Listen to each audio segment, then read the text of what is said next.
పేరు సునీత అండి. మాది చల్లపల్లి, కృష్ణా జిల్లా. నేను 5 సంవత్సరాల నుంచి మిషన్ కుడుతూ ఉన్నాను. నేను ఒక టైలర్‌ని. నాకు మెడల నొప్పులు 5 సంవత్సరాల నుంచి మెడల నొప్పులు, షోల్డర్ నొప్పి ఇవన్నీ బాగా ఉండేవి. అయితే ఒకసారి సరే హాస్పిటల్‌కి వెళ్దాం. ఒకవేళ టైలరింగ్ చేయటం వల్ల వచ్చిందేమో అని చెప్పి హాస్పిటల్‌కి వెళ్ళి చూపించుకుంటే మెడ వంగిపోయినాయి అని చెప్పారు. మెడ వంగినాయి అని చెప్పారు.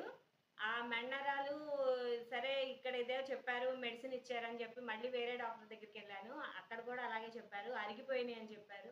ఇలా రకరకాలుగా చెప్తున్నారు. నాకు ఎక్స్‌రే తీసి ఎన్ని సార్లు తీసినా గానీ సేమ్ రిజల్ట్ ఇదే చెప్పారు. నెక్ బెల్ట్ ఒకటి పెట్టుకోమని చెప్పారు. ఇది ఉన్నన్నాళ్ళు పెట్టుకోవాల్సిందే అని చెప్పారు. ఎన్ని మెడిసిన్ వాడినా అనేది నాకు తగ్గలేదు. నాకసలు ఏమి చాలా ఇబ్బందిగా ఉంది. నా లైఫ్ అంతా ఇంతేనా అని చాలా బాధగా అనిపిచ్చేది.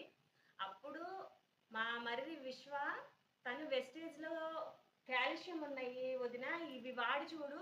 నువ్వు నమ్మకంగా వాడు. ఖచ్చితంగా రిజల్ట్ తెలుస్తదని చెప్పాడు. ఇది కాల్షియం వాడినాక నాకు చాలా హ్యాపీగా ఉంది. నేను నెక్ బెల్ట్ కూడా తీసేసాను.